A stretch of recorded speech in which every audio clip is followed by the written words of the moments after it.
So, on behalf of the Urban Studies Foundation, a very warm welcome to our session today. I am Dr. Deljana Iossifova, Senior Lecturer in Urban Studies here at the University of Manchester. Much more importantly today, I am the chair of the board of the Urban Studies Foundation. And for the few of you who may not be familiar with the USF, we are a Scottish charitable organization aiming to advance research in the field of urban studies.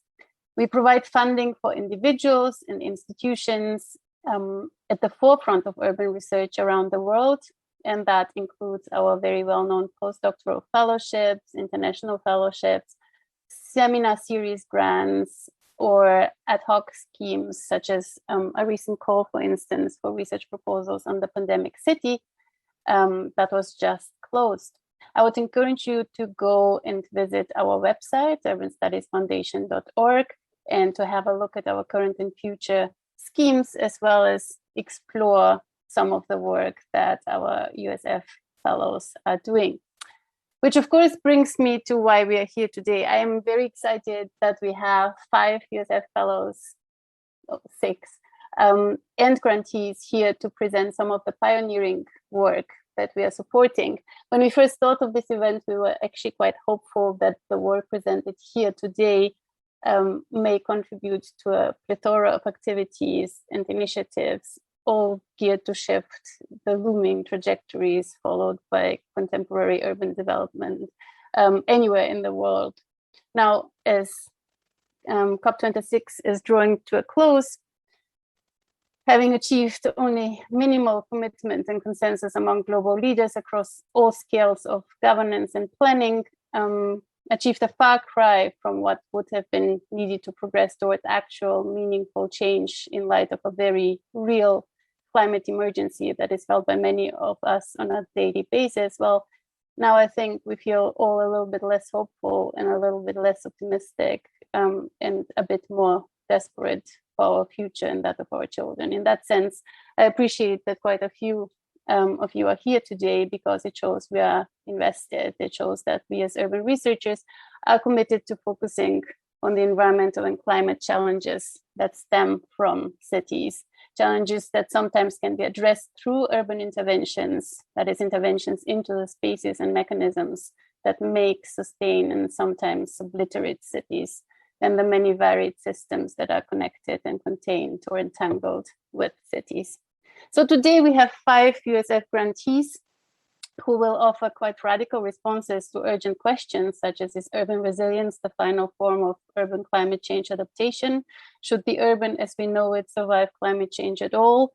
Our speakers will show that urban sustainability transitions are not only critical in addressing the climate emergency, but also in making cities generally better places to live.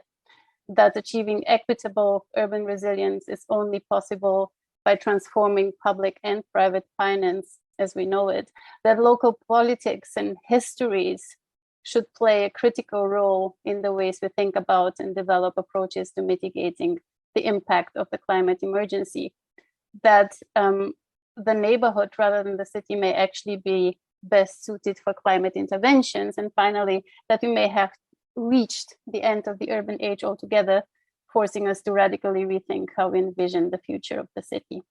We have 6 speakers and 5 presentations today. We start with Dr. Marcin Dąbrowski, who is an urbanist, spatial planner, and urban governance and policy expert based at Delft University of Technology. He was an Urban Studies Foundation postdoctoral fellow from 2013 to 2016. He has published extensively on the nexus between spatial planning and flood risk management in the context of climate change, on spatial planning systems and international planning policy transfer, and more recently on the spatial and governance dimensions of the circular economy. We will then have Dr. Sage Ponder, who was a postdoctoral fellow between 2018 and 2021. She is now an assistant professor in geography at Florida State University. Her research is concerned with understanding the racialization of urban finance and implications for environmental justice. The current research project uses a comparative lens to understand the urban political ecologies of the Detroit and Puerto Rico bankruptcies. Then Doctors Nida, Rehman, and Aparna, Parikh will follow. They convened the USF seminar series between 2000 and 2020. Nida is an urban geographer and architect, and Lucian and Rita Case, assistant professor at Carnegie Mellon University. As an interdisciplinary scholar and educator, she bridges methods from urban and architectural studies, urban geography, and environmental humanities to examine the uneven production of urban natures and to inform critical and contextual perspectives on design. Aparna is an assistant teaching professor at Pennsylvania State University. As a feminist urban studies scholar, she focuses on gender dimensions of urban environmental belonging in South Asian cities facing the intertwined pressures of global capitalism and nationalist patriarchy. We then have Professor Jenny Pickerill, another USF seminar series awardee from the 2018 to 2020 round. She is professor of environmental geography and head of the Department of Geography at Sheffield University. Her research focuses on inspiring grassroots solutions to environmental problems and on hopeful and positive ways in which we can change social practices. She's currently completing a book entitled Eco-Communities Living Together Differently. And last but not least, we have Dr. Stephanie Wakefield, a USF Postdoctoral Research Fellow between 2018 and 2021. Stephanie is an urban geographer whose work critically analyzes the technical, political, and philosophical transformations of urban life in the Anthropocene. She is currently assistant professor and director of the Human Ecology program at Life University, where she is designing a new experiential learning-based undergraduate degree for the Anthropocene. She is completing a new book, The City in the Anthropocene, Resilience, Infrastructure, and Imagination at Miami's End, suggesting new limits and possibilities for critical urban theory and practice in the age of climate change. Finally, a bit of housekeeping. We are live streaming this session on our YouTube channel. The link will be posted in the chat, and you can find it on Twitter as well. Our speakers will have around 15 minutes each, and I will then open the floor for questions following the final presentation. If you do have questions, which hopefully you will, there are two options. One, you can type your question into the Q&A box at the bottom of your screen, or two, you can raise your hand and we will invite you to speak and ask your question in a more personal manner. Please don't be shy. There are no silly questions. We all know that. And the best possible outcome from this session would indeed be an engaged discussion between speakers and the audience. For this, we should have around half an hour at the end of the session. And before we move on, let me extend a big thank you to Dr. Joe Shaw, our Director of Operations, who has been working tirelessly, as always, to string this event together. Thank you, Joe. And so, without further ado, welcome once more to today's USF session with 5 brief talks on climate urbanism and strategies for just transitions. Marcin, the floor is all yours.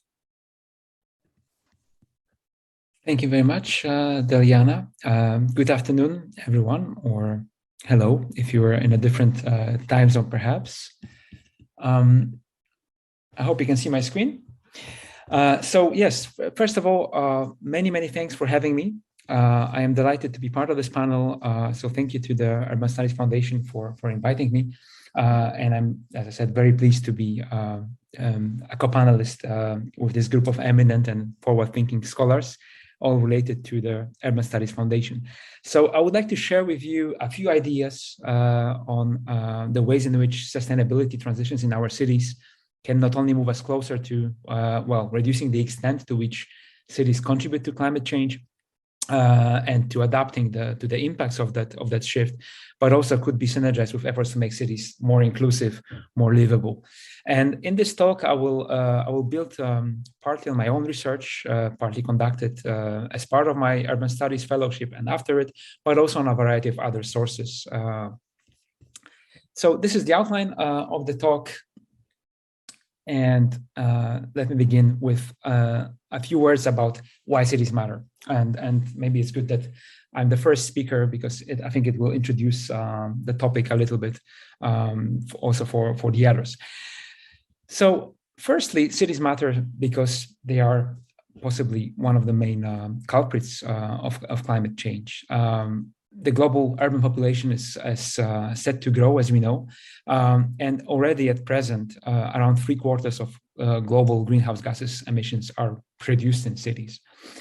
Also, I think equally importantly, cities are the main consumers of resources, of materials, accounting to between 60 and 80% of those materials produced globally. And those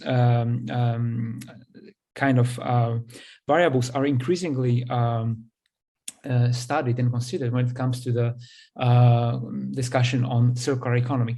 This is just an impression from a recent report by Circular Economy on this so-called circularity gap, showing how much of global resource consumption is actually used up in cities. Most of it, the biggest chunk of that resource consumption is attributable to housing and infrastructure, which tends to be concentrated in cities, but also to, for example, the mobility sector, which again is very closely related to the urban. But at the same time, cities are also victims of climate change. They are already experiences the impacts of that shift, as illustrated by recent reports about extreme weather, flooding, heat waves, and so on. And again, this problem is set to grow as the cities expand. And what is important to highlight here, I think as well, is that this vulnerability to climate change of cities is uneven. There are big differences in these terms between the global south and the global north, but also within the cities, regardless of whether we're talking about north and south, between the poorer and the more affluent groups, the poorer and more affluent neighborhoods, between the formal areas of the city and the informal ones, between the deprived areas and the more rich areas, typically with the poorer and more kind of marginalized and deprived ones suffering much more from the impacts of climate change due to low quality of housing and so on. But then finally, my third message as part of this introduction is that cities are also at least a part of the solution to this climate challenge.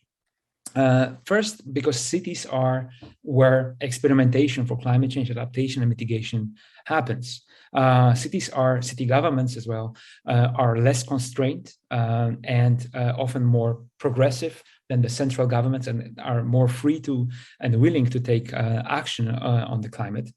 And also, it's quite important to stress that it is in the cities, on the city scale, perhaps even below the city scale, the neighborhood scale, where actually tangible effects, tangible impacts of interventions to tackle climate change can be seen, can be witnessed, can be measured.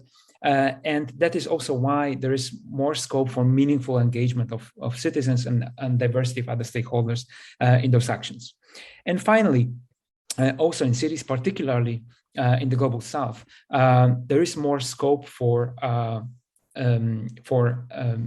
observing and learning from informal action, informal interventions happening at the grassroots levels, which are often linked to the lack of or failures of official policy to tackle climate change impacts. So, well, we hear a lot about urban sustainability transitions, but my point to make here today would be also that there's many things that go wrong with them.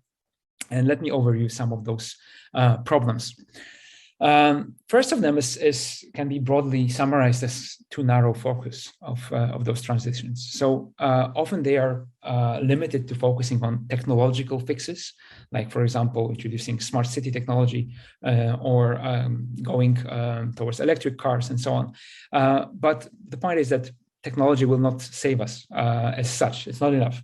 Also, the focus tends to be on economy on the one hand and on the environmental dimension of sustainability which maybe is not bad as such, but the problem is that we neglect the other dimensions, in particular, the spatial impacts that those technologies and new environmental technologies, for example, may require, the footprint of, for example, renewable energy infrastructures, and or the space needed for circular economy activities, for example, and we neglect the potentials for synergies that there can be with other urban processes and phenomena.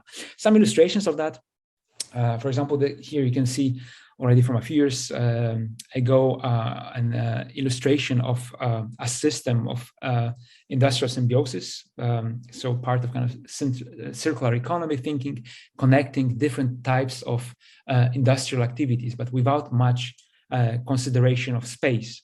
Another example could be from Amsterdam region, which often pictures itself as a leader and front runner on the circular economy front in particular.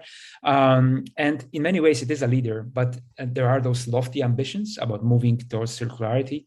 But there's insufficient attention paid to what will be the spatial consequences of those shifts, and what are the spatial conditions that are needed to enable it, and what sort of conflicts does that those conflicting claims on space between, for example, space for circular economy activities, remanufacturing, reusing, recycling, refurbishing of materials and products, versus, for example, space for new houses and new office spaces. So we need space for all those, and too often those spatial questions and conflicts are neglected. Then there's the question of spatial injustice. I think that many of you also are likely to touch upon today. So, well, in a nutshell, this can be summarized with this first question. Sustainable urban development, yes, great, but for whom actually? Who benefits from this?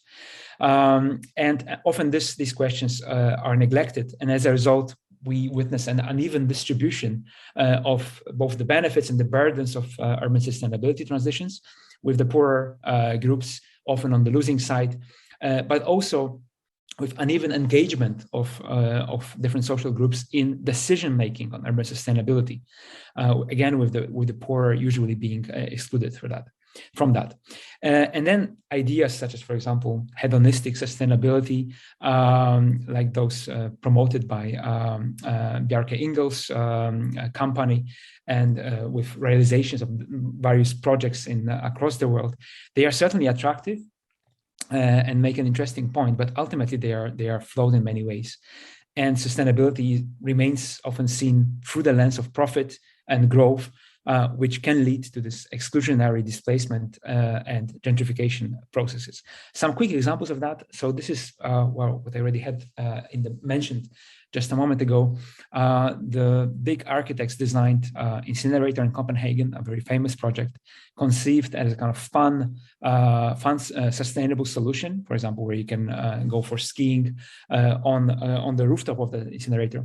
But at the same time, it's a deeply flawed project that, to keep it going and keep it economically viable, one has to import waste from abroad, namely from the UK. Plus, it's completely out of line with the current paradigm of circular economy, where burning waste is actually a wasteful activity. Another example that many of you perhaps also have heard of or have seen it, the High Line in New York, which was touted as a great achievement, and in many ways it is. A spectacular example of kind of adaptive reuse of old infrastructure and combined with greening of urban spaces, but at the same time with a spectacular effect on gentrification around it. So critics of sustainability transitions, like, for example, Rice and Long and many others, have exposed those mechanisms through which neoliberal climate urbanism creates enclaves of exclusive climate resilient living and infrastructures that support them, while offering very little to the less fortunate, marginalized, and deprived groups, exacerbating inequalities often in the process. So what is more alarming is that those kind of conflicts that I just described are actually expected to become more hot and more striking as climate change progresses and its impacts are more felt. So climate change may actually exacerbate the typical conflict that urban sustainability brings on resources, on property, and on development. And finally, the last problem that I wanted to stress is one that I already hinted at before, and that is overlooking the social dimension. So this is the last omission that I wanted to stress. So when we consider urban sustainability transitions, as it's covered in the literature or in policies, there seems to be an elephant in the room, and that is actually the social dimension of sustainability. So sustainable transitions very seldom actually consider that dimension and avoid the question of how we can actually get ourselves out of this climate mess, but at the same time generate some socially positive outcomes for the cities, while avoiding the kind of failures that I just mentioned before. So also sustainability transitions remains mainly the domain of experts debating complexities of climate change and uncertainties that it brings. But then we need to engage also the citizens more closely by perhaps translating and visualizing those complex challenges into more tangible choices to take. Yes, and finally, there's this point that without the social pillar of sustainability, we will not actually get very far, as many already start to recognize, for example, in the ongoing debate on the need for a more just transition in the European Union. So the question is, how can we make urban sustainability transitions more inclusive and fair? I would like to just offer you some ideas and examples from various places and various sources that could perhaps illustrate some ideas for the path forward, some potential for it. So this is the first example would be from Stockholm and the Albana campus of the KTH, which is an example of how actually one can smartly bring together the social dimension, the social change and benefits with ecological benefits. So what was looked at as part of this redevelopment of the campus was how one can synergize the ecological benefits that brings ecosystem services such as water treatment or space for recreation or cleaner air that we could achieve through greening while benefiting fauna and flora, with also thinking about how these could be synergized with urban design features and activities that benefit the peoples in terms of accessibility, diversity, safety, or creating an environment that is conducive to learning. So this is an example of where those two dimensions were brought together in considering the redesign of the campus. Another example is more maybe hypothetical still, but it starts from an observation of what happens in some of the cities of the global south, where circular economy activities are actually part of everyday life, whereas in the global north, we tend to consider them as a novelty, that new kind of sustainability paradigm. But in a context of high inequality and poverty, these practices are actually done out of necessity. So I would like to show you an example of a design, a proposal, and exploration of starting from the observation that in many of the slums, in occurrence in Derb Galef slum in Casablanca here, the circular economy activities could be used as a vehicle for connecting the slum dwellers and their livelihoods to what's going on in the wider city. Let's, for example, here as a place for repair and sale of electronic products.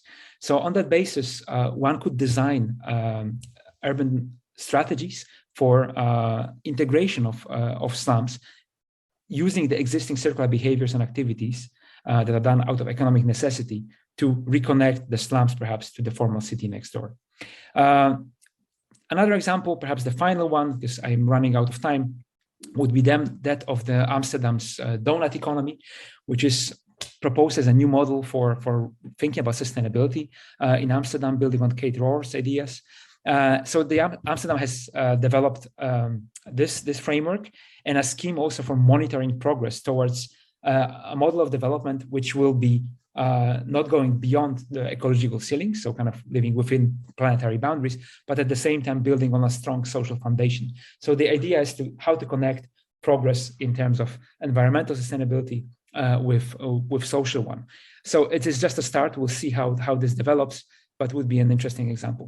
And there's many more ways in which we can synergize pursuit of sustainability in environmental terms with social progress, livability, and justice.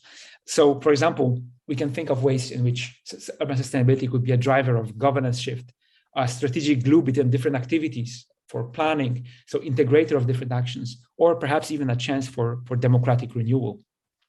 So instead of conclusions, I would like to just put on the table a few pointers on action that we could take and explore further. We need more integrated and kind of spatial perspective on sustainability, including its assessment. We need to think about ways in which we can operationalize co-creation and boundary spanning to perhaps revamp urban governance in that direction that I mentioned, but also rethinking communication on sustainability and on the impacts of climate change through design, through storytelling, and so on. And to achieve that, I think on the one hand, we need to nurture capacities, both of planners, designers, policymakers, but also of communities and citizens to take part in the discussion through also stewardship and coalition building. But at the same time, not losing from sight the need to expose and prevent those kind of exclusionary politics and dynamics that we see with sustainability transitions, and at the same time recognize and harness the potential that the knowledge that we can see emerging from bottom up can bring us. So thank you very much. That's it from me. Thanks.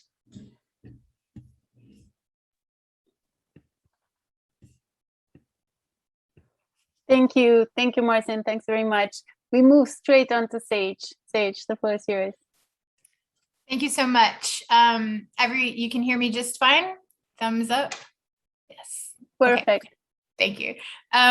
Okay, so I don't have slides, so I'm just going to give you a talk today. So first, thanks so much for this invitation. It's wonderful to be here. Thank you to USF and to Manchester for hosting us. And just to start out with a conclusion, so I don't bury the lead here, if there's one thing I hope everyone takes away from my talk today, it's that the financial system as currently conceived and operationalized cannot solve the climate crisis. I think the first presentation did a really good job of pointing that out, and my talk kind of builds off of that point. So in fact, the current financial system is an impediment to doing so, to solving the climate crisis. So it's become clear that we cannot financially innovate our way out of anthropogenic climate change. Financial innovations like cap and trade, green bonds, even ESG investments, and so on, have only rendered the climate crisis investable, not solvable. Rather, what must happen in order for finance to have a net positive impact on the climate crisis and the question of climate justice, which at root is really a question of racial justice, is a fundamental rethinking and reimagining of the work and responsibilities of public finance.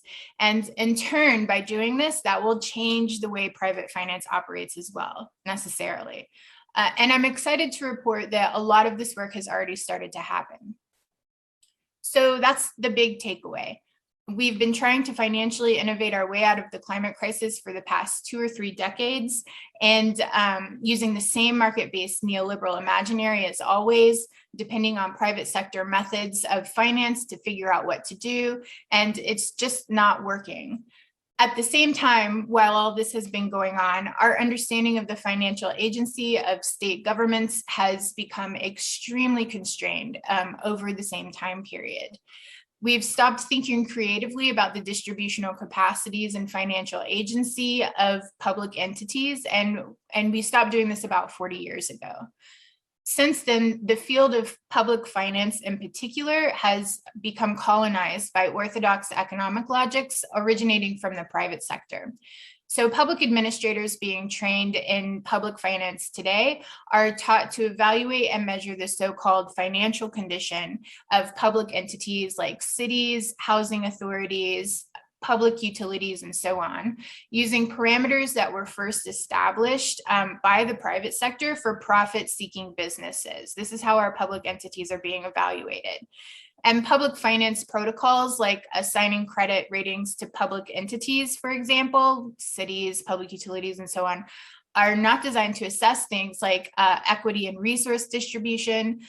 They're not designed to account for ongoing processes of urban racialization or to incentivize the most ecological methods of social service distribution. And these are all things that most of us now want and expect our public entities to be able to address and rectify.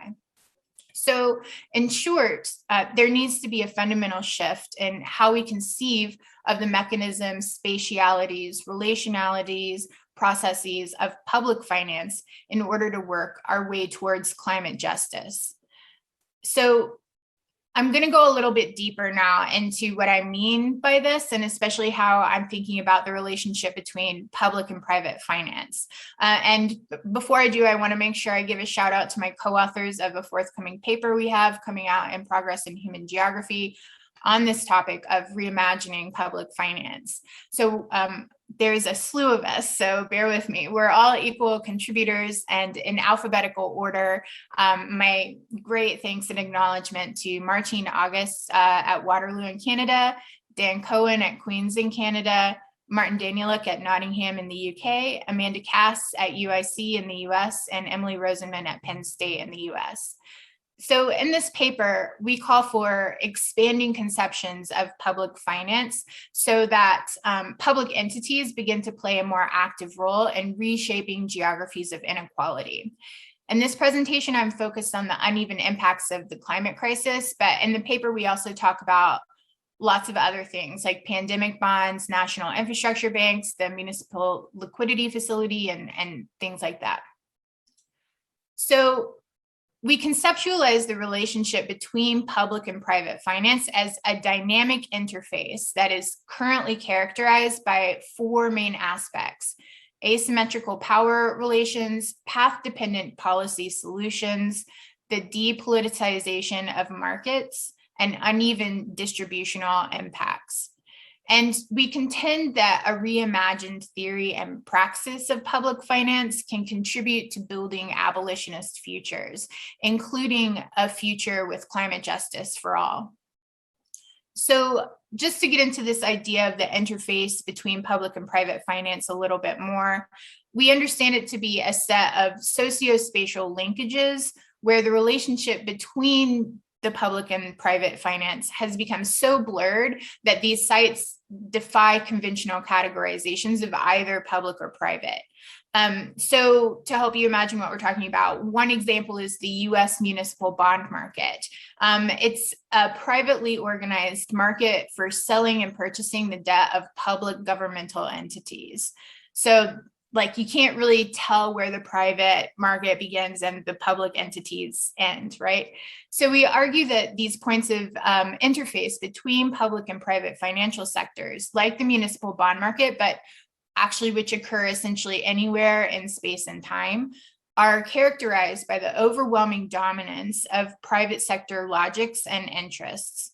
So in other words, private sector financial actors play an outsized role in the creation and maintenance of these spaces of interaction with the public sector. The public sector here is by far the weaker partner in these instances, in these moments of interface. So policy solutions created at this interface tend to be path dependent on private sector financial logics. The now common sense idea that we can solve the climate crisis through green bonds and other financial instruments is a great example of this. And due to the path-dependent nature of this uneven relationship between public and private finance, this whole situation now seems natural and inescapable to us, like it's this just unsolvable quagmire. And that's because through long-term reliance on private sector financial prerogatives, we have lost the ability to imagine how the relationship between public and private finance might be otherwise. The work of private financial expertise is so prominent at COP26 and all the previous COPs is because we have forgotten that the public sector can do more than just tax things. So my co-authors and I propose that by viewing this relationship in terms of an interface characterized by asymmetrical power dynamics with uneven material impacts, we are reminded that private financial actors were not always the only ones with the capacity to innovate. We are further reminded that innovations from the private financial sphere typically require substantial policy accommodation and fiscal support by the public sphere.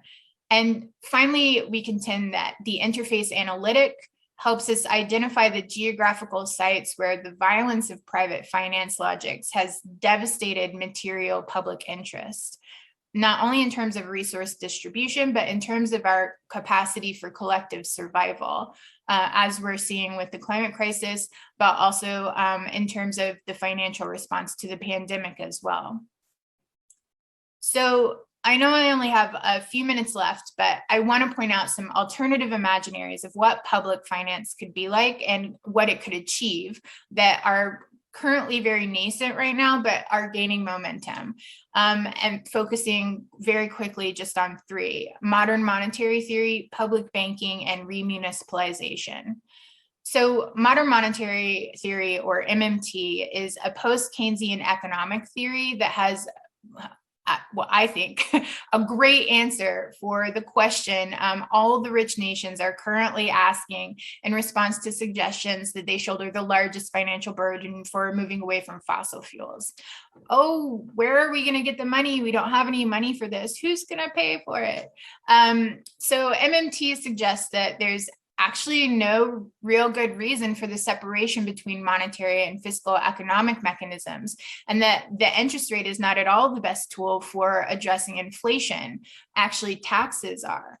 So proponents of MMT suggest that nations with sovereign currencies can actually afford anything they have the political will to do. They just have to print the money for it and digitally create it, and carry out the agenda. So if, the big thing here is everybody starts saying, oh, hyperinflation will set in. You can't do that because of inflation. If inflation becomes a problem, they say, increase taxes to take money out of circulation for the years that inflation is a problem. The interest rate is a really inefficient way to deal with inflation, actually. So in terms of addressing the climate crisis, nations in the global north who adopt this strategy will have all the money they need to divest from fossil fuels first and foremost, and build, say, a renewable energy grid, or any other number of applications to the climate crisis that we need large amounts of money for. So MMT is super applicable to the climate crisis, and this is a very rough summary of it. So if you're interested in it, please do some more reading and find out some more details. So public banking is another alternative form of public finance that is trying to catch hold in some parts of the US in particular. Public banks can be operated by various public entities. So far, it's I think pretty much just been states in the US that do this, but it could be cities that implement a public bank, or even a post office, or the post office system, as some people have recently promoted. So the basic idea is that public banks don't send profits to shareholders, but rather reinvest them back into the communities that they belong to as a matter of public interest. Microgrids are emerging as best practices in the renewable energy sector, and public banks would be ideal facilitators for the financing of these bespoke renewable energy systems for local communities that they're embedded in and owe fiduciary allegiance to. So I see it as kind of a match made in heaven. And third, re-municipalization. It's something that I think right now has a little more currency in the UK and Europe than in the US, but it's gaining momentum in the US as well. And it's basically the idea to take back formerly privatized public entities, especially things like utility systems, housing authorities, and things like that. And the idea here is to re-embed these public assets back within the public sector, and to bring them back under democratic control. Re-municipalization will address the climate change by realigning the motives of these large infrastructural systems with the political will of constituents who use them, rather than the bottom lines of companies or institutional investors. And lastly, you might be thinking, what she's talking about is going back to the way things used to be. We're going back to a New Deal type of government. And in a way, yes, that's what I'm arguing for, but actually not really at all in many respects. So I'm asking that we reignite our imagination to rethink what's possible for our public sectors, to rethink what is possible for them to do and to achieve.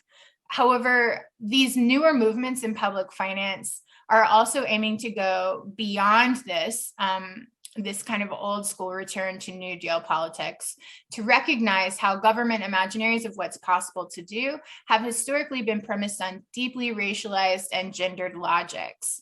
So reimagining doesn't mean going back to the same old New Deal politic of the early 20th century that sought to exclude or isolate people on the basis of their race, country of origin, gender, and other things. A just transition based on a new imaginary of public finance involves a remapping of who the public is and how we are accountable to it. And when we do that remapping, we change the private sector financial system as well. And I'll leave it there. I forgot to set my timer, so I think I'm good on time, hopefully so. But thank you so much for your time. And I'm happy to answer questions in the Q&A. Thank you so very much, Sage. You're absolutely perfectly on time. Thanks for that. And we move straight on to Nida and Aparna.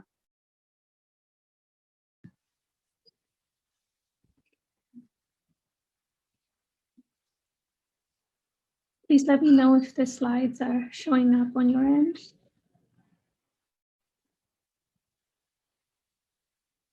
Sorry, I can't see. Not yet.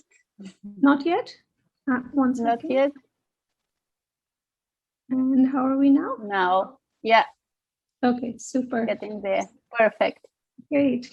Well, thank you so much. Thank you to the Urban Studies Foundation for the invitation and the opportunity to present our project in this really wonderful session. And thank you, Deljana, for the introduction. So we're very excited to share our work and some thoughts with you today, which emerged from our collaboration on the USF seminar series, Urban Climates, Power, Development, and Environment in South Asia, which we ran in 2019.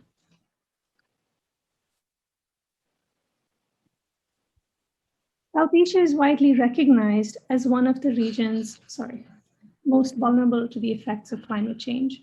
The fifth IPCC report in 2014 indicated that the region was already experiencing severe climate disasters linked to rising temperatures, extreme rainfall and flooding, as well as the rise of pathogens and infectious diseases, along with their very detrimental effects on livelihoods, ecosystems and biodiversity, physical and mental health, food and water systems, and much more. One of the concerns of our project then has been how mainstream discourses on the effects of the global climate crisis in South Asia are normally focused in developmentalist terms on economic, infrastructural, or national security impacts. And cities often portrayed in these discourses as sites of acute risk or as levers of resilience. These discourses, however, often leave out the intersection or co-constitution of these processes with local histories, politics, and experiences. However, recent events such as the authoritarian crackdown on the peaceful uprising of farmers in India and the arrest of the climate activist Disha Ravi in its wake, forced evictions and demolitions in low-income communities in Pakistan as an ostensible solution to flooding, and the attempted tourism-based land grabs and ongoing contestation in the Ampara district in Sri Lanka have served as just a few important reminders that local politics crucially shape both the discourses around as well as the differentiated place-based experiences of climate change. The effects, experiences, and responses to climate breakdowns in South Asia are inextricably layered with the continuing legacies of colonial and post-colonial policies, the constitution of social identities, forms of state and non-state violence, processes of militarization and securitization, exclusionary development, caste, class, and gender politics, and much more. So thinking through both visible forms of violence and vulnerability, but also everyday processes of marginalization or exclusion, our project is premised on the idea that just approaches to mitigating the effects of climate change and building resilience must consider the relationalities of local politics and histories within atmospheric, biophysical, and ecological changes. So looking beyond narratives of climate catastrophe and urban development, we introduce urban climates as an open-ended framework. With it, the idea is to capture climate across political, social, historic, atmospheric, ecological, material, sensory, and embodied registers, and ask how urban climates are historically situated and multiply experienced. To do this, we started by gathering and dialoguing across diverse and local stories of climate and urbanism in South Asia.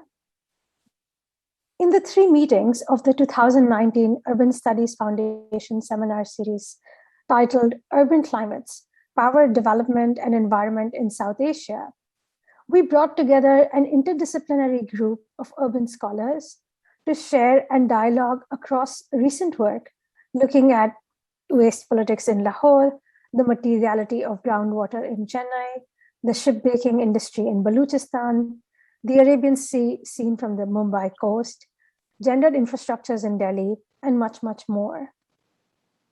We have since continued to write and think together with this group and with others through an ongoing multi-authored paper, as well as the formation more recently of the South Asian Urban Climates Collective, which is a digital platform for discussion and collaboration. Across these different strands of work, a key ambition is to see how individual cases and local climate stories can be narrated in their multiplicity and difference, rather than through simply cumulative factors and effects across much wider geographies. We draw on Theodore Shepard and Adam Sobel's recent argument in comparative studies of South Asia, Africa, and the Middle East for, quote, an elevation of the narrative and for a demotion of the probabilistic, end quote, in thinking about localness in climate change. So the idea is to articulate conceptual positions and questions which emerge from and stay close to these empirical accounts, and to reflect on the multifaceted meanings, challenges, and possibilities of urban climates in the region. And then a related ambition of the project has been to consider the linkages between structural dimensions, local and lived experiences, and heterogeneous materialities and agencies that make up the climate across South Asian cities. To do this, we're also starting to think analytically and linguistically from South Asia, using first these words, these Hindustani and Urdu words, mahol, mosam, and abo hawa, to articulate the framework a little bit further. At this stage of the project, we start with these terms as heuristic entry points or openings to link across the diverse stories and climate cases, to consider how structural dimensions are always already imbued with local and embodied conditions and vice versa. So for the remainder of the presentation, we want to kind of elaborate a little bit more on these terms and how we are using them to flesh out the urban climates framework. So to give you a sense of each of these terms, so the first word is mahol, which is a very loose translation of environment or atmosphere. So more than in a biophysical sense, it is a term that suggests an all-encompassing socio-political or cultural atmosphere. The word mahol is often used to describe a prevailing mood or spirit, or overarching context for a place, events, or relationships. In such a moral or political sense, mahol is then an overarching frame that structures what goes on, how relationships or events unfold within and through it, and how they are experienced. It is, of course, important to note that mahols are actively made, actively constructed. माहौल बनते हैं या बनाए जाते हैं. So we are concerned then with the active construction and structuring of the atmosphere through different socio-political and environmental processes. These include class, caste, and patriarchal structures, ideological frameworks and knowledge systems, modes of extracting labor and resources, forms and exclusions of neoliberal urbanization. For example, within an ongoing mahal of political violence in India, such social hierarchies come into sharp relief in determining who belongs within and who is seen as a threat to the nation state, with those who are deemed threats, such as Disha Ravi, the climate activist mentioned earlier, facing punitive action. Our use of mahal also links with broader concepts such as the creation of environmental unfreedoms, which Malini Ranganathan has examined, the durabilities of colonial and post-colonial histories, as highlighted by Anne Stoller, Ranciere's articulation of aesthetical political regimes, Rob Nixon's use of slow violence, as well as Christina Sharp's notion of the weather. The making of the mahal involves labor and resource extraction and occurs through the production of social, geographic, and temporal elsewheres, as well as silenced margins.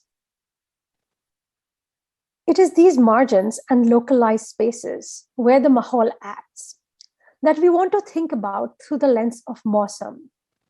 The term Mausam translates to season or to weather and raises questions about the multifaceted local experiences of climate. It can also bring to view different registers of time involved in the making of urban climates, which we think is useful in thinking about colonial time, futuristic notions of developmental time, as well as the pace of extractive harm. So here we think of Mausam, of course, in the present, but also across longer timescales and through the re-emergence of experiences. Fishing communities in Mumbai, for example, have witnessed livelihood losses from a long durée of development-related pollution, exacerbated by more recent fast-paced development along the city's coast. Based on these shared experiences, they have come together, along with like-minded local climate activists, to contest heavily criticized road infrastructure, even as construction is underway. In this vein, Mausam as a heuristic provides a window into how local experiences can sometimes become the basis for generating critical positions, emancipatory politics, and local actions. Such positions aim to counter loss in livelihood, well-being, and dignity that stems from socio-environmental harms. And then the last term that we're thinking with is the Urdu or Farsi term Abo-Hawa. This triple barrel term is normally used to describe climate or environment in a biophysical sense, but it literally translates to water and air. Ab is water, Hawa is air. And then rather than suggesting an ontological whole, we were interested in how this term points us to quite varied, multifarious biophysical, sociocultural elements and atmospheric conditions that make up the environment. We're interested in this heterogeneity. So we bring Abo-Hawa into this framework to underscore forms of socio-material hybridity and non-human agencies of urban climates. We're particularly interested in how thinking and engaging with more than human life, as well as a range of biophysical materialities, can provide directions to move away from regimes of knowing, measuring, controlling, governing urban nature that are steeped in abstractions or dualistic framings of human society and nature, the sort of techno-fixes that were mentioned earlier. Thinking with Abo-Hawa means considering how material assemblages or more than human entanglements of climate, such as those of the monsoon or disease-infected mosquitoes, often exceed frameworks for knowing or categorizing nature. It also opens up then to a closer consideration of how diverse modes or practices of more than human cohabitation occur or the construction, let's say, of grounded forms of knowledge about climate. So we will now briefly discuss our own work to illustrate how these concepts come together to explain the making of urban climates in South Asia. As I examine in my research, such structures, or the mahol, in their aesthetico-political dimensions, are visible in a township in Mumbai, which has been attributed a world-class and sustainable status. The motifs of sustainability here include manicured landscape elements and an ability to view nature. The making of this mahol relies on converting land which is rendered as barren, using disposable labor to create capitalist value. Such conversion involves processes which have resulted in bodily and ecological violence, like quarrying, an undertaking where willful negligence has led to the death of 2 young boys. This violence is also discursive, where perspectives of the urban poor, who have long lived and labored here, are erased, and their deaths deemed insignificant. Beyond showcasing the violence, a close look at the Mausam, or the lived and embodied experience of the climate here by slum dwellers, also brings to light historic notions of the site as being a wild, fearful jungle. So a different kind of materiality and imagination of the place. This exceeds a narrative of the site as being barren and needing developmentalist intervention, pointing to more capacious imaginaries that are otherwise silenced. And in my research, I've been examining how the rise of dengue fever in Pakistan, which is directly linked to climate change, has brought mosquitoes and the quite diverse forms of watery urban nature in which they breed under close scrutiny in public health and urban governance.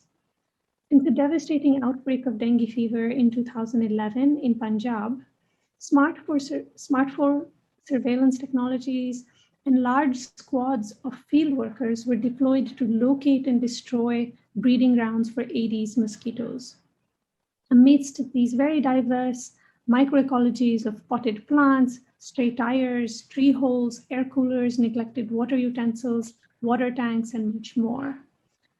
And across my work, I've been interested in how this surveillance of vectors contours the state's view of urban spaces, translating very complex ecologies of human-mosquito cohabitation into diverse or discrete units, which can be tagged, mapped, and counted as sites for vector control, as well as sites for citizen responsibilization. But in doing so, I've been concerned with how these systems often elide the political ecologies of water, the mahol, that create these opportunities for breeding. These include the inequities and failures of water infrastructure, which have been founded in long-standing logics of colonial difference, or the everyday practices of maintaining, let's say, elite garden compounds, which are reliant on marginalized labor and privatized water provision, as well as a number of other vectors of power and differentiation under uneven urban development. The governance of disease through vector surveillance elides these systemic inequities and infrastructural failures, while at the same time allowing the state to allocate responsibilities for health and urban maintenance to residents. However, when we go beyond these pointed allocations of responsibility, my work has also been concerned with how, concerned to show how attention to these embodied practices and experiences, particularly of frontline health workers, and the everyday forms of human mosquito entanglements can help us think beyond these landscapes of individualized responsibility towards broader formations and new imaginations of collective response and care in the city.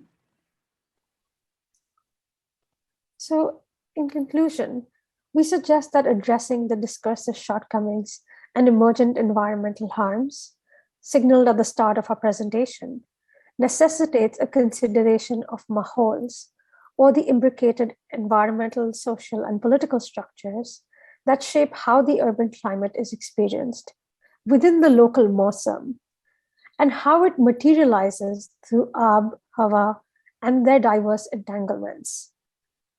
With this analytic, we aim to bring to view not only grounded vulnerabilities to environmental crises, but also the need to seek possibilities from more than human entanglements of climate by centering voices of marginalized others, considering historical remnants to read contemporary urban change, exploring new spaces of planning agency grounded in local politics, and operating from the position of partial knowledge that being with urban climates entails. As such, we ask, what regional and global reverberations for emancipatory and ethical futures might these reorientations hold? Thank you. Thank you.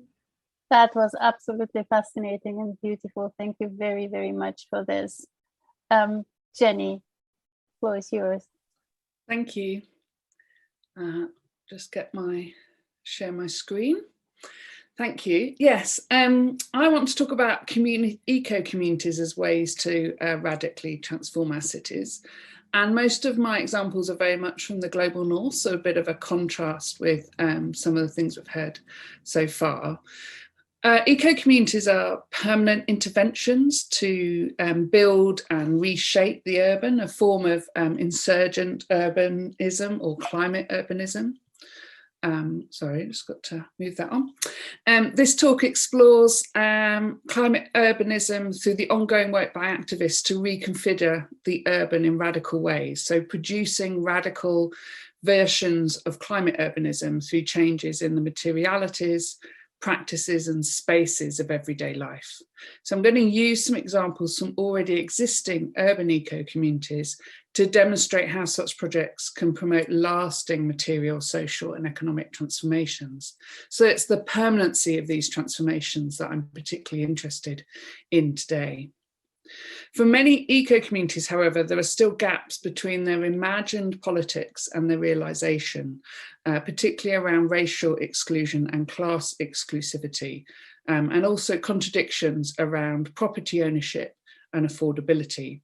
So I'm not presenting these as ready-made solutions that can just roll out unproblematically across cities, but I'm saying that just because they have these problems doesn't mean that we can't interrogate them, and they can contribute to some really interesting debates that we need to have around what the future urban might look like. And I think, therefore, I just want to situate this, that actually there's a similar analysis of many other community-led environmental or energy projects, that they are often inadvertently exclusionary. And these offer both opportunities and limitations that still have to be worked through. So eco-communities demonstrate lasting material transformations. They're collective and they're collaborative, and they seek to balance human needs with environmental needs.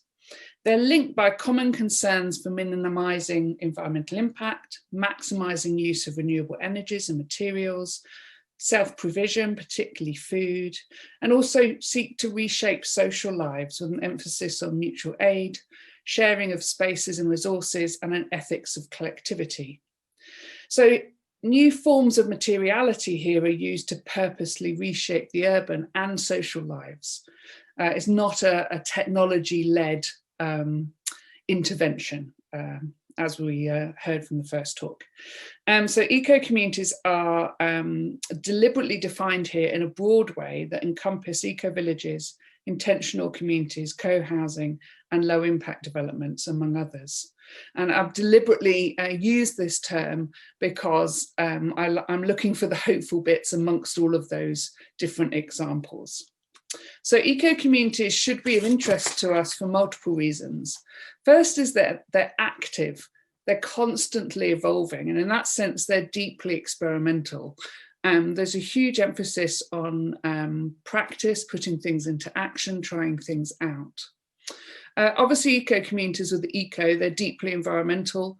Most of their decisions are absolutely shaped by the impact on climate and other environmental elements and biodiversity. They're collective, they're anti-capitalist in the main, so they also seek to avoid technology-led solutions, avoid solutions that require a large-scale financial investment. And in a time where we might all be quite depressed about the current climate crisis and the inability to perhaps globally make commitments and change, eco-communities are future-orientated. And to me, that's a really useful, hopeful space to explore ways forward. So as I said, I want to use 3 examples around affordability, designing for frequent social interaction, and repurposing marginalized public spaces as just 3 small examples of what ideas we could take from eco-communities into the future city. And there are many more.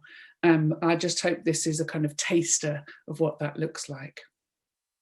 So firstly, in terms of generating affordability, several urban eco-communities like this one at Kailash in Oregon and the USA are founded on a quest to radically reduce the cost of housing and everyday living expenses. So they're intending to try and build inclusive urban spaces that resist the increasing exclusivity of the neoliberal housing market. This is created in a number of different ways. So at Kailash here, it's privately owned, but all the properties are rental. And the idea, therefore, is that the rents are purposely kept low. And actually, Kailash operates as a kind of introduction to eco-communities. So the intention is that people can rent and try it out. And if they want to commit, they can go on and more permanently settle in other nearby places. Lilac in the UK, low impact living affordable community, developed a financial model where residents only pay 35% of their income for housing to buy shares that eventually they can sell. But it keeps their place accessible. It's one of the most accessible eco-communities in Britain. But also Los Angeles Eco Village is also a low-cost rental approach, but that's community-owned property. So there's lots of different ways in which these communities have assertively tried to maintain affordability. At the same time, in relation to the actual rent or the actual cost of living in these houses, lots of communities deliberately develop shared infrastructures, particularly around energy, which reduce the costs, of course, of living there. And also these communities benefit from economies of scale.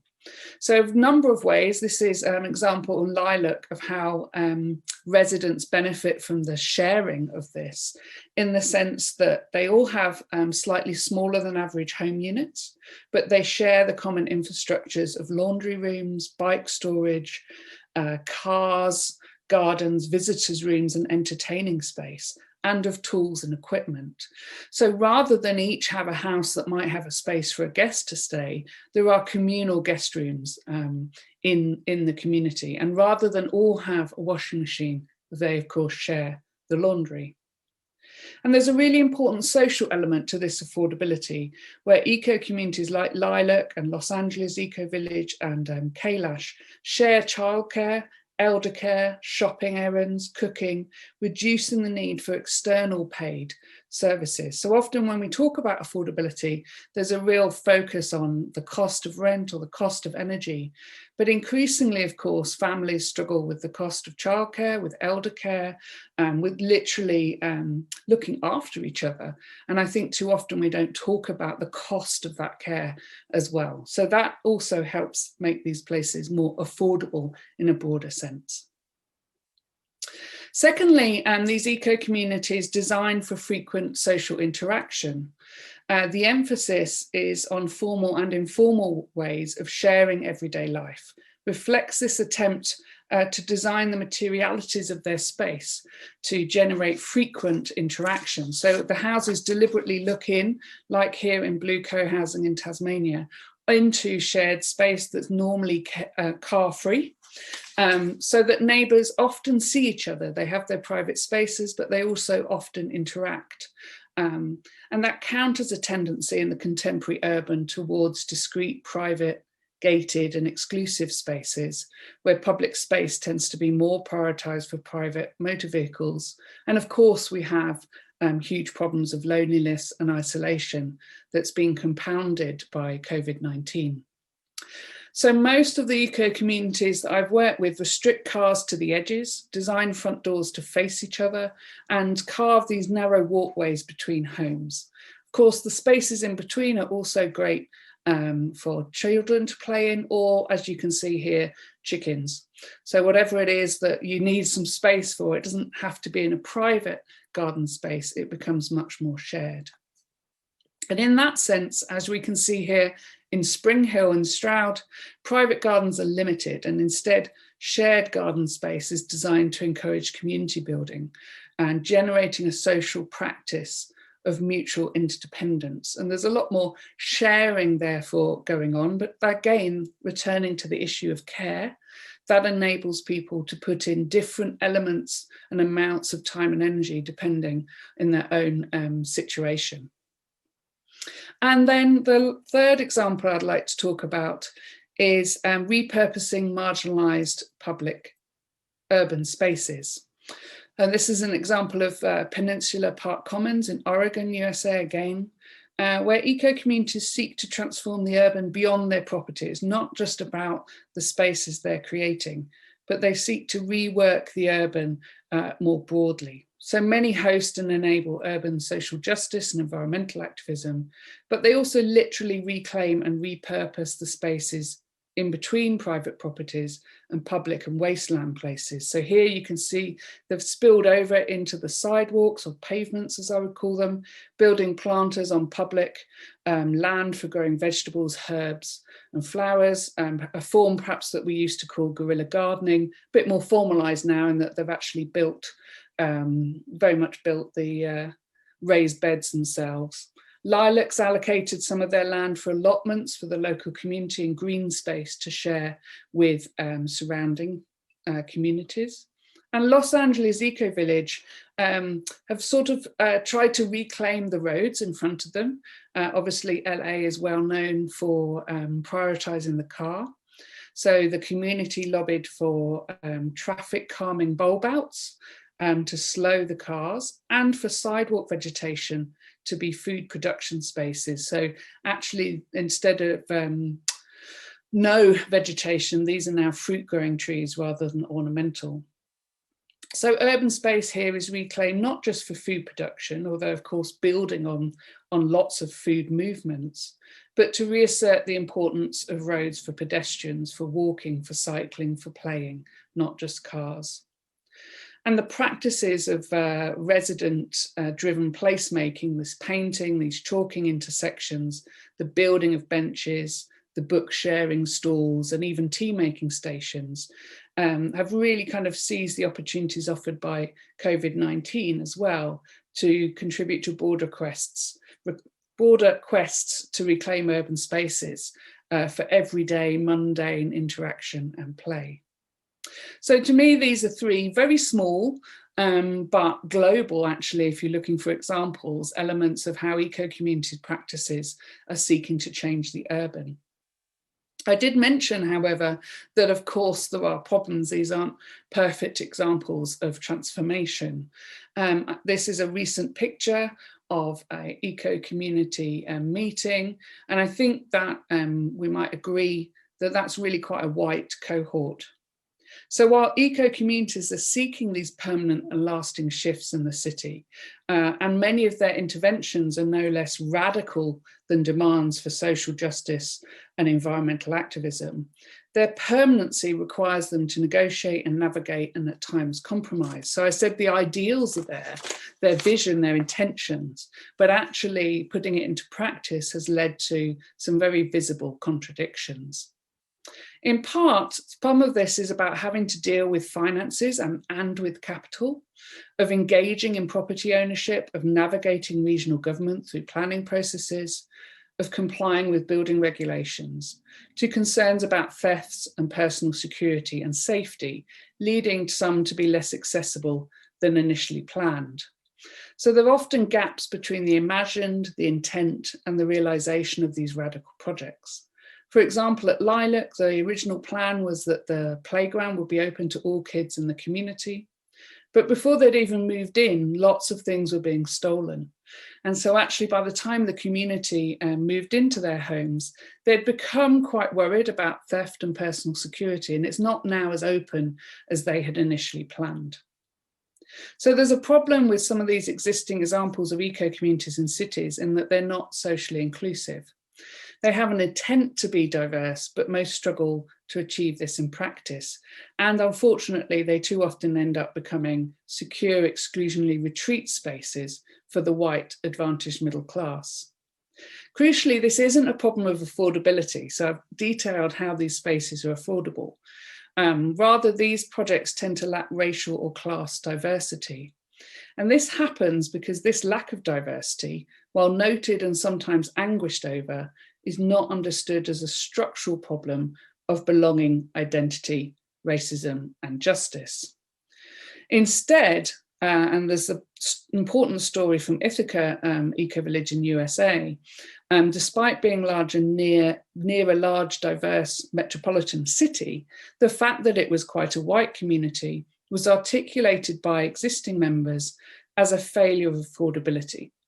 That actually it was just that non-white residents couldn't afford it or didn't want to, and they didn't really know why. Rather than what it is, which is a complex social cultural question and structures of belonging. And at times, the ecological rationale of eco-communities have overridden and eroded the social justice politics that many of them began with. So residents don't just need economic capital. In many ways, affordability can remove that barrier. But there are seemingly subtle assumptions about participation, common values, lifestyle, even food choices that shape who gets to be part of these communities, who feels welcome, and who sees space for themselves living there. Therefore, eco-communities are both hopeful but also cautionary tales of what our future cities could look like if we fail to start from analysis of the need for equity and inclusivity.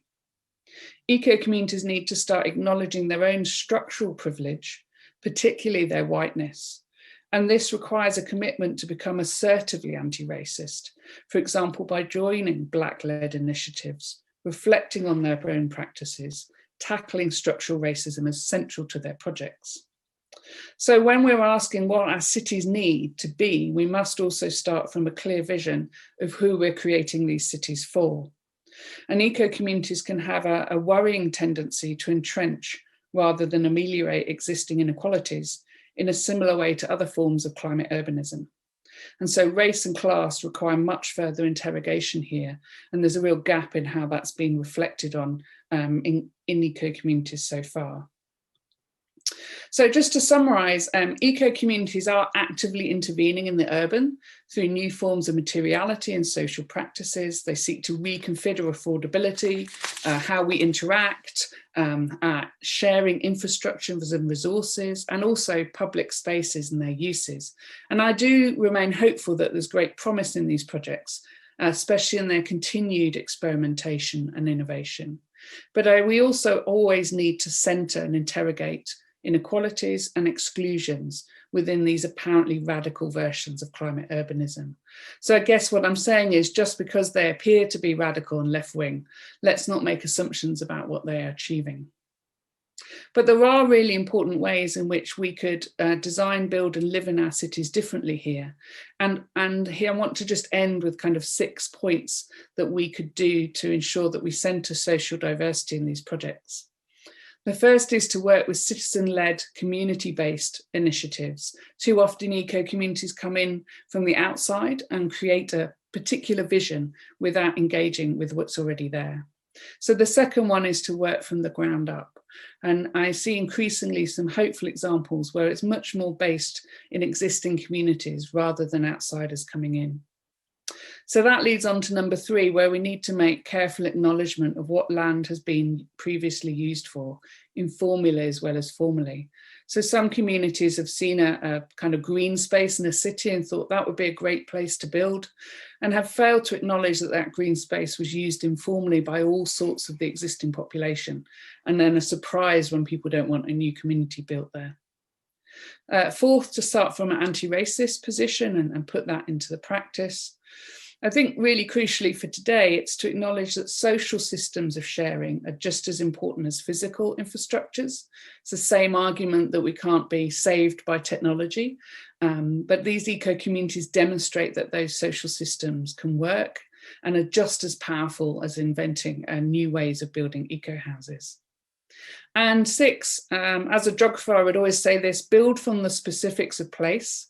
Let's not transplant ideas from elsewhere. So while I've been very fortunate to visit lots of eco-communities around the world and lots of eco-homes, I'm still shocked that people don't build appropriately for the climate they're actually in, and have imported ideas that might work really well in somewhere like Britain, which is great for straw building houses.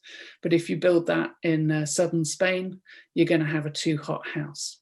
So we always should be starting from the place we're in. Thank you.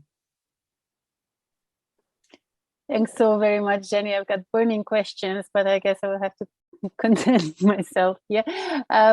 Stephanie, floor is yours, please. Thanks very much. Thanks so much. Thanks to everyone at the Urban Studies Foundation for having me here and giving me the chance to share some of my recent work that I've been doing. And thanks to all the panelists too. I've really enjoyed these presentations. So let me share my screen with you really quick here. Everyone sees that? Yeah, perfect. Great, beautiful. Okay. So I will try to make this quick because we're at the end, and it would. If you could go into presentation full screen. Sure, sorry about that. Fantastic. There we go. Yeah, no worries. Thanks. Beautiful. Do you see that now? Perfect. Thanks. So I will try to make this quick so we have some time for discussion at the end. What I would like to do today is just share a quick kind of set of thoughts from the recent book manuscript that I've just finished, which is based on the Urban Studies Foundation supported research I've been doing in Miami over the last several years, Miami, Florida. And some of this is also in an article, a debates paper, which I just had published in the Urban Studies Journal, if you're interested in reading more about it.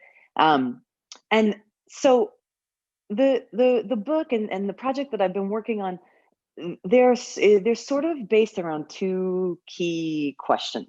The first is putting into question the idea of the Anthropocene as an inherently urban age. So one of the things that I've been thinking about as I've been living and working in Miami has been this idea that we see in planning and in government and in critical academic discourse alike, that the Anthropocene is necessarily linked with sort of these postulations of the planet's urbanization. So whether that means the fact that the majority of the planet's population is now living in urban centers, or the idea that we're having the integration of once separate distant sites into this enmeshed planetary network of social ecological processes of urbanization. We see routinely the idea of the Anthropocene linked with planetary urbanization in this way, whether we're talking about cities as drivers of the Anthropocene or solutions to the Anthropocene, right? And more, even though we see that, cities are cast as, the front lines of climate change and vulnerable to its impacts, we see more and more the omnipresence. I think really since Hurricane Sandy hit New York in 2012, we see the omnipresence of the idea that cities can be made resilient, will be made resilient through new, sort of bricolage of networks and infrastructures and new designs that sort of rework some of the systems and even basic spaces within cities. We can, maintain the essential identity of cities as they are. That cities will be resilient into the long 21st century. So the question that I have here then that frames some of this research is this actually the case? Is urban resilience sort of the final form of urban responses to climate change? Is planetary urbanization the sort of necessary telos of life in the Anthropocene? And will or should, we might even ask, the urban as we know it sort of survive the impacts of climate change and adaptive responses that are being launched? So that's the first set of questions. The second one relates to the really wonderful work of Neil Brunner. You know, his work on planetary urbanization has, of course, been incredibly influential in a lot of different domains. And for me, one of the most provocative parts of it, the most interesting parts of his work is his challenge that he's put forward to urban studies. You know, he has famously argued that urban thinkers are using inherited spatial frameworks to understand new realities, right? So he has called for an urban theory for our time, able to understand the new spaces and urban processes emerging in the 21st century.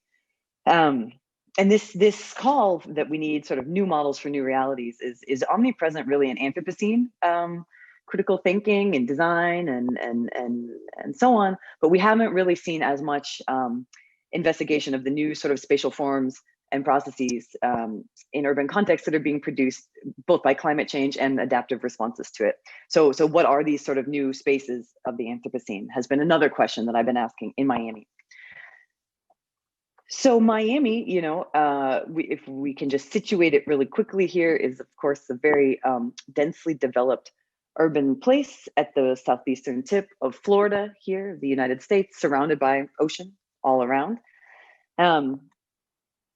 It is built on real estate speculation from the beginning, and today is one of the most economically unequal places in the country. It has some of the richest and poorest zip codes right next to one another in all the United States. But above all, you know, in the popular imagination, Miami is really linked to visions of sort of subtropical paradise, you know, sort of tourism, you know, peace and luxury, this by the beach, this sort of idea. But recently, you know, one of the interesting things that we can trace in Miami is the rise of this sort of new image, new problematization of the city as climate change ground zero.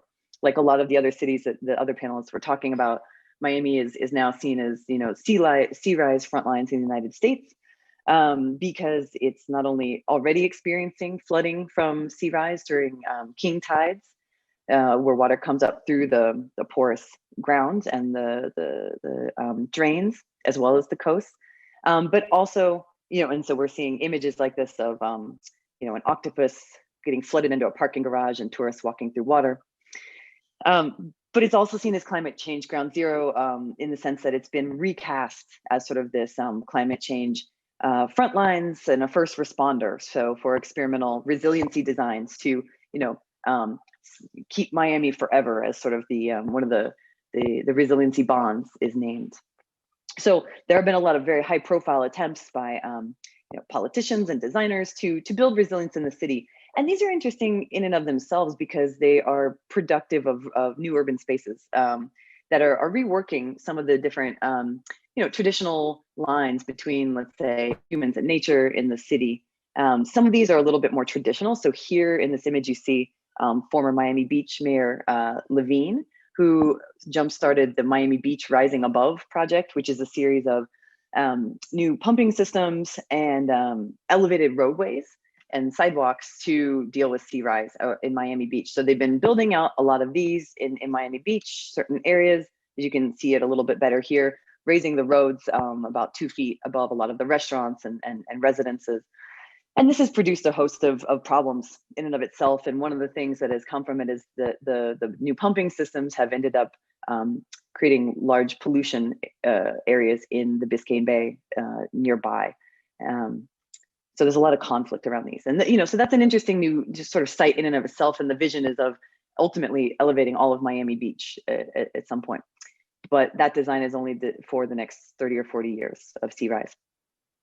Another really interesting, you know, infrastructure that's being built is the Everglades. So the Everglades, this vast aquatic ecosystem that once covered a lot of South Florida in slow-moving water that has now been rerouted and compartmentalized and dried up through modern management of the water system to control floods and create real estate land, a land basis for real estate, is now being restored through the comprehensive Everglades restoration plan with the Army Corps of Engineers. This vast attempt to restore the historic flows to their natural state.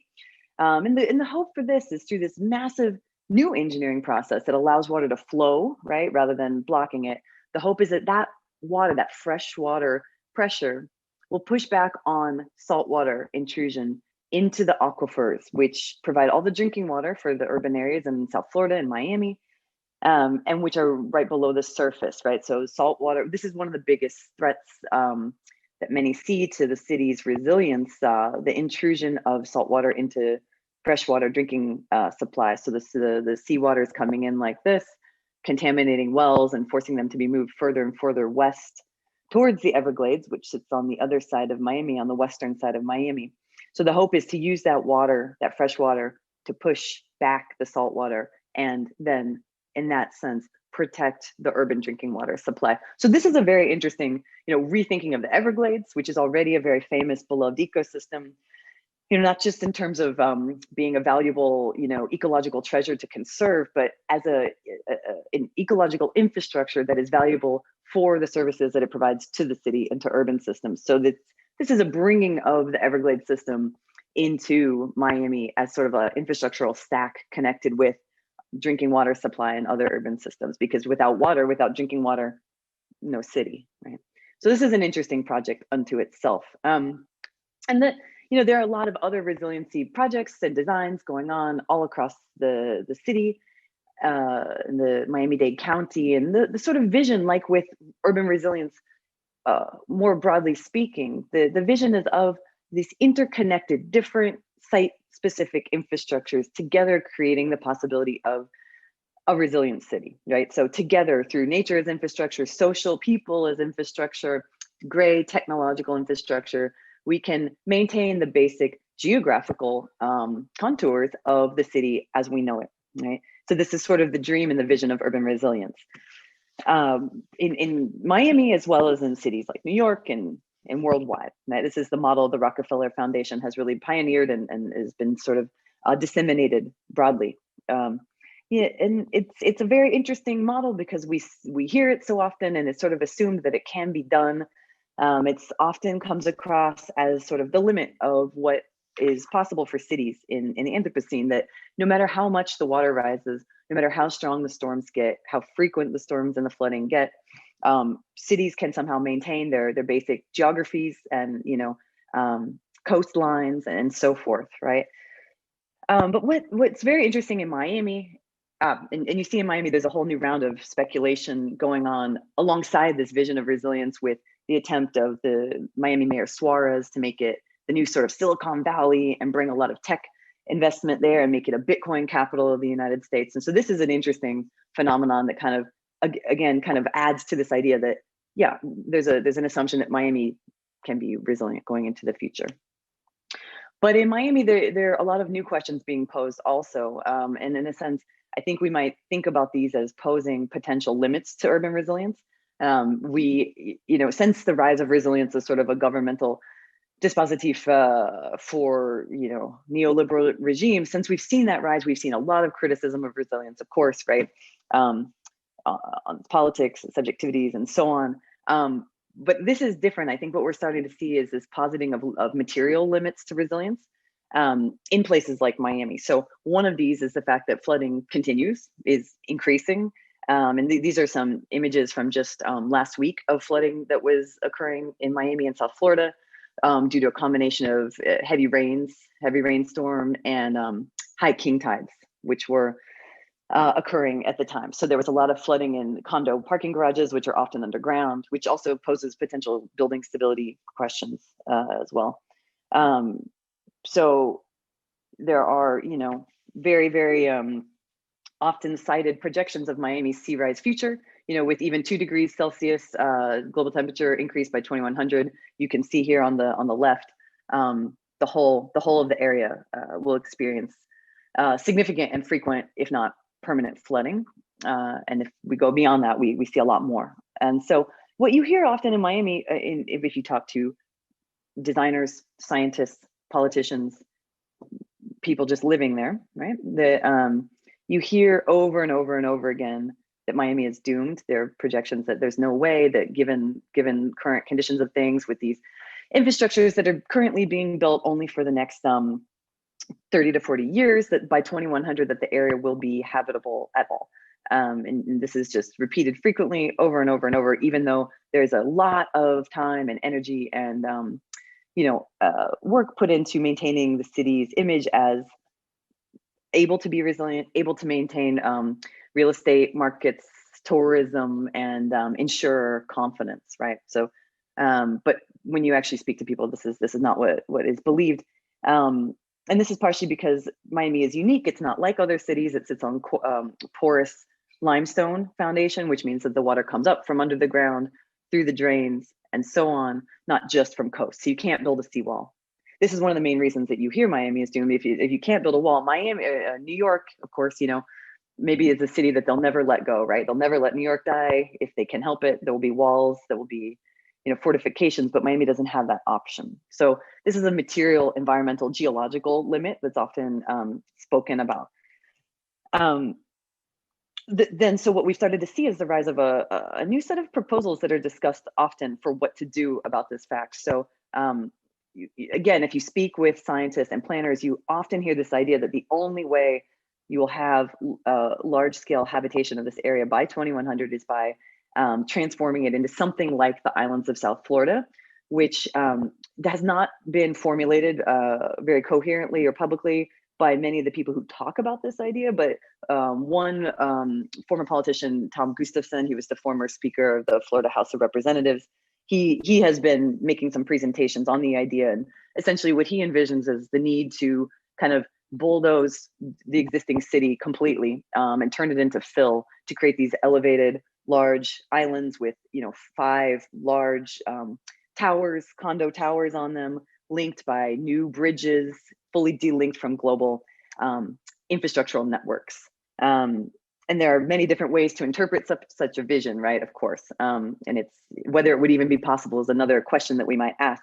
But what it does suggest, I think, is the idea that there are starting to be people thinking very seriously about what happens after resilience, after urban resilience, and the possibility that even just the basic contours of cities and their geographies as we know them may not be viable going forward into the future. And you see also other very interesting efforts to build a lot of luxury versions of delinking from the existing city with luxury floating villas like this one from Arkup, which is docked in Miami. Very, very expensive, very, very nice floating delinked homes and even communities. And I'm out of time, so I don't want to take up any more time, but I will just say this. So I think that what we're seeing is the potential limits to urban resilience, thinking beyond those limits, but we're often seeing them by high-end, either elite actors, politicians, governments, or very, very wealthy entities. And so I think we know also in places like Louisiana, other parts of the world, people are very sick of being told to be resilient and to just endure storm after storm after storm. So I think the big question is, if there is a beyond resilience, what does that look like for the poor and working class people of the world? How do we also think about that in a way that would not just be something that is done to people, but might even be proactive if necessary? So those are just some questions that I think that Miami poses for us. And I'll stop there. Thank you so much.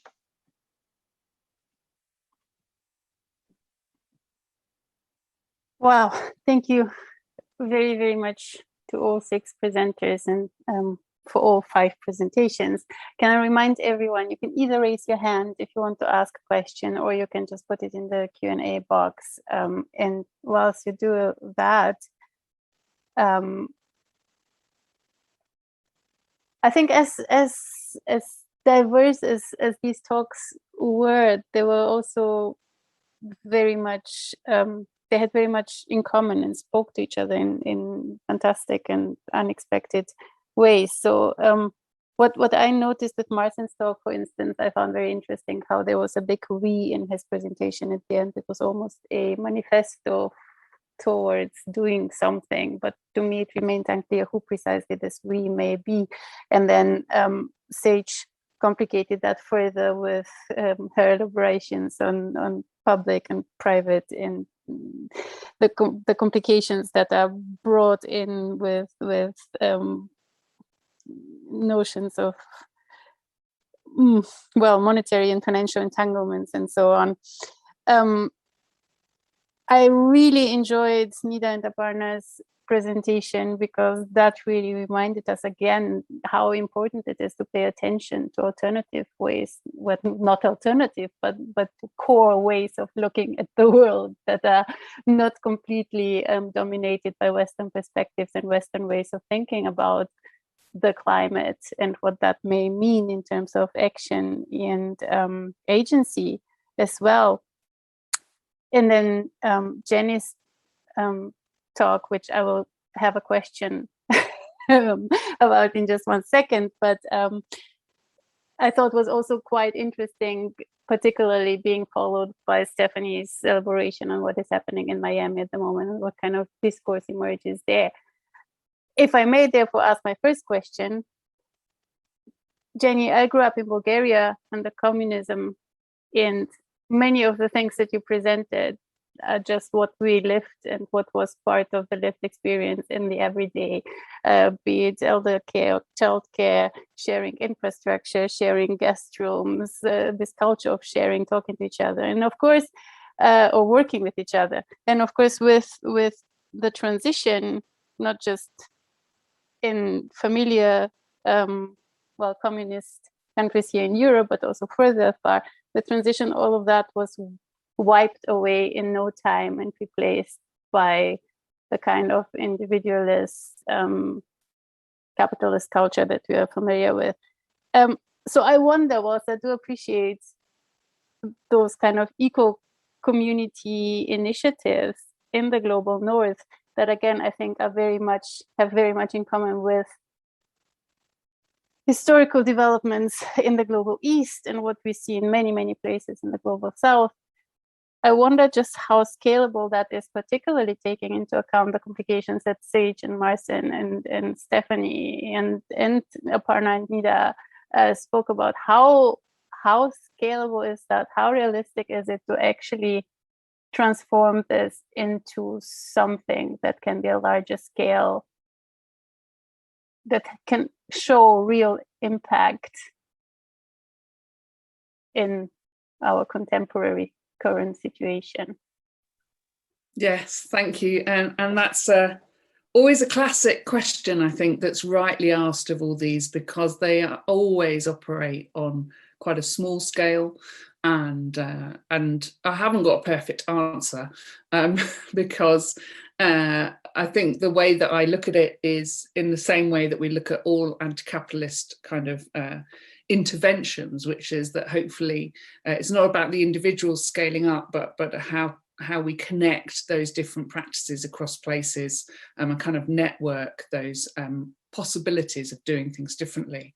But I think there is also, actually hearing you sort of talk about it, there is also slightly a romanticization of what it is like to live collectively.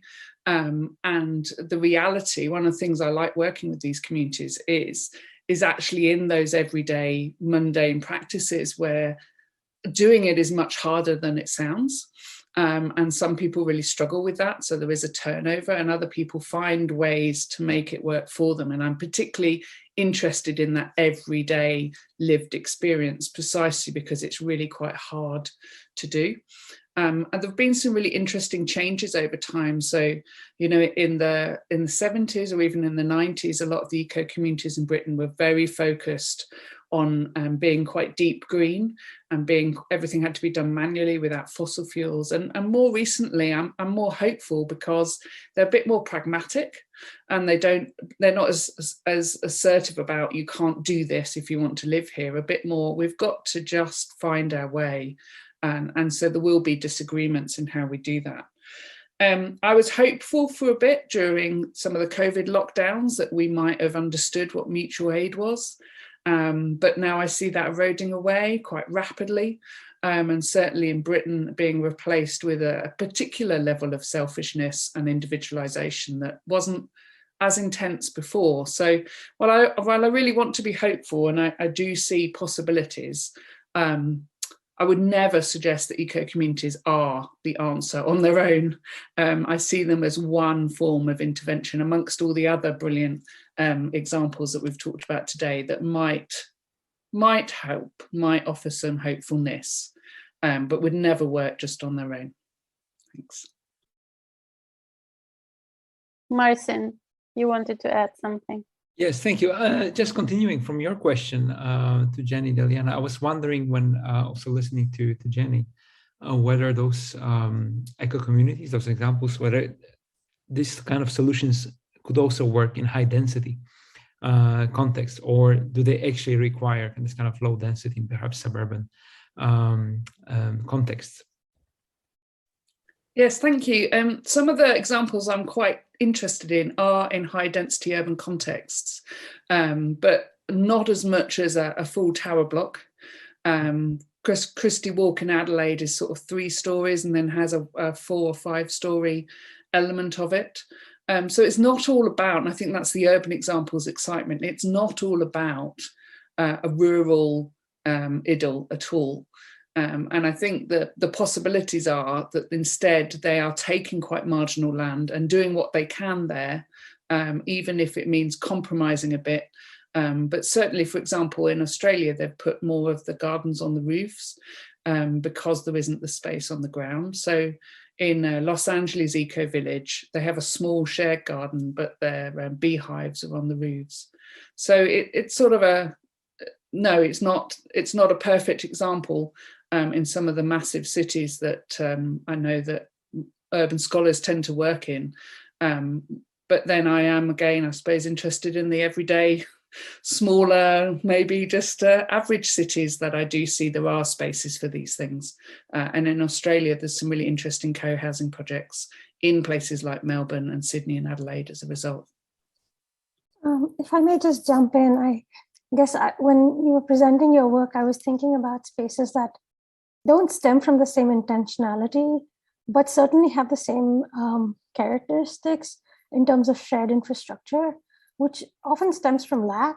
But I mean, I think a lot of like slums, without kind of romanticizing the idea, certainly have all of the same kind of notions of shared childcare, shared all kinds of care, because they don't receive other forms of caring infrastructure from the state. But also like older worker housing, say for example in Mumbai, is constructed by the state, where you have kind of say like 5-story apartment buildings, but like everybody has their own room, but then like the corridor in front becomes the social space, and there's a shared bathroom at the end. So anyway, like other typologies that I would have never thought about in conversation with an eco community, but like as you were presenting, I was like, oh yeah, there's like a lot of connection here, which I would have like never thought about otherwise. I don't want it to just all be about me, so I'll just respond really quickly here, which is I agree entirely, and some of the work that we're trying to do next is much more on where are the commonalities and what can we learn from each other. So I'm very conscious that the work I've done so far is starting from examples in the global north and starting from that intentionality. And then there's also this risk that those involved in it articulate this as all new, which of course isn't true. So yeah, I really appreciate that. Thank you. Do we have questions? Don't be shy. Questions or comments? There's still plenty of people in the audience. Do raise your hand. There we have one.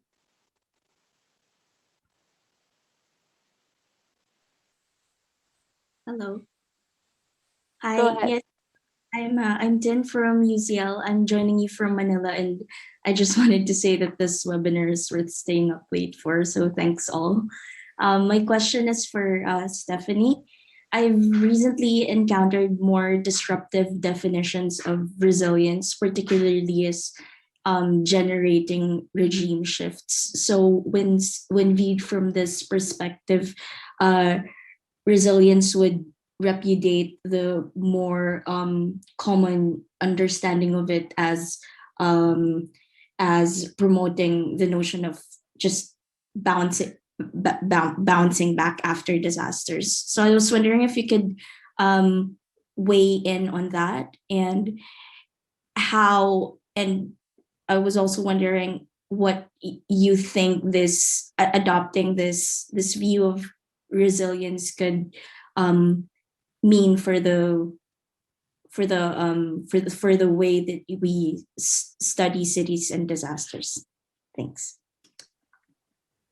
Sure. Thanks for the question. Yeah, I mean, this is a thing that is happening all the time with resilience. It's words are a battlefield, right? And resilience is no different. It's one of these terms that has been, I think, partially so successful because it can be used to mean so many different things for so many different people, top to bottom,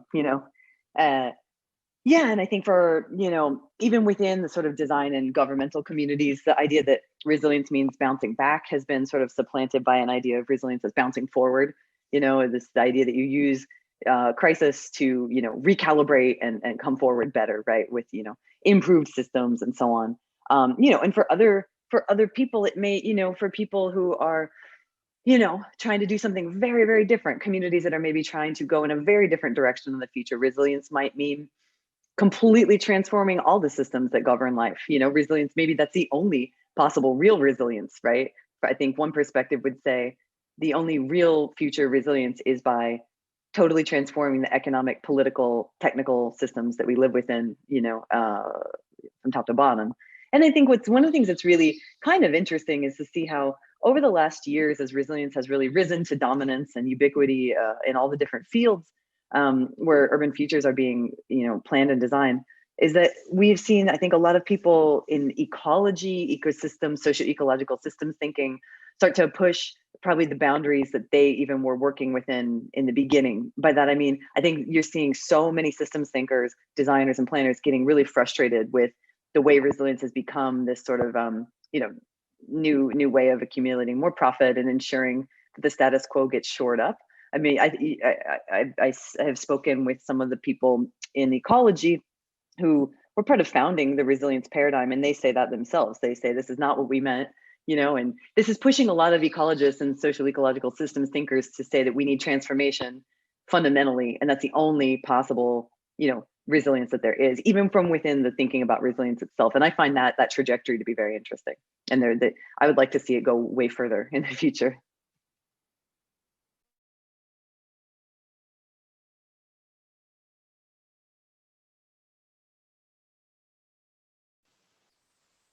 Thank you. Anyone else with a question? We're almost out of time, but we do have time for just about one urgent burning question if anyone has one.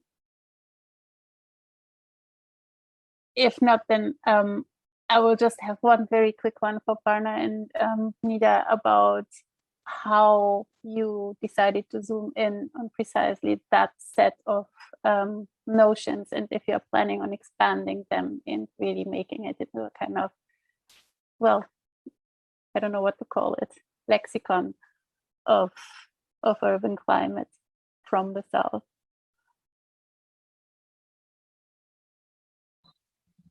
I can start answering, and then it came about a little bit organically after actually the conversations of the seminar series. So the seminar series conversations were really about sort of gathering a sort of diversity of stories and voices and sort of bringing them together. And so this kind of, initial words and terminology emerged during those conversations. Most of us were scholars who were based in South Asia or working, our work was based there. And so, the word Mahol, one of the people who brought it up in her work was Anu Sabrok, who's a feminist geographer based in India. And sort of the terms such as Mahol were something that we were discussing sort of casually, as well as sort of through different people's work in those discussions. Mawsum was another term which is very interesting, which sort of comes up, as much about kind of experiences of climate in this kind of, in the context of the everyday, but also it's a word which is very popular, in music and literature and arts. And so, Aparna and I became very interested in sort of terminology. And what I'll just say to end here is that we are interested in expanding it more, both as a lexicon that can help us think as a set of frameworks, but also, let's say, in Gautam Band's terms, as a kind of Southern vocabulary, which is and we're not there yet, because right now we're really working in kind of these metaphorical and connective ways with language, but we would like to kind of take it further and actually think through, actual embodied practices and how words are used empirically, not just, in this kind of way in which we're at the moment, we're sort of using them more as heuristics. I think the other part of that is the other direction we're interested in taking is that I think the collective will help, is that Nida and I have our own kind of language limitations. We know certain South Asian languages, there's obviously hundreds of others. And we also do tend to know the more dominant languages. So the idea is by no means that Hindustani and Urdu are the only ways to represent what is going on in South Asia, even though that is our kind of entry point. So certainly that is a starting point, but we don't see that as an endpoint. So the hope is that kind of what other people bring to it, the sites that they're working in, the languages that make sense, and what kinds of meaning making can happen from those empirical accounts is another part of the way that we see the lexicon expanding. Fantastic. Very much looking forward to seeing that develop over the next years. We're out of time. I would like to thank everyone for fantastic presentations, in the audience for sticking with us and asking brilliant questions. All of this is recorded, will be on YouTube in due course, so you can visit and watch. If you have any further questions to the presenters, of course, you can contact them directly. That said, thank you very, very much for your time today and for some brilliant discussions here. Thank you. Thank you. Thanks a lot. Thank Thank you. you. Thanks, everyone. Thank you. Take care, everybody.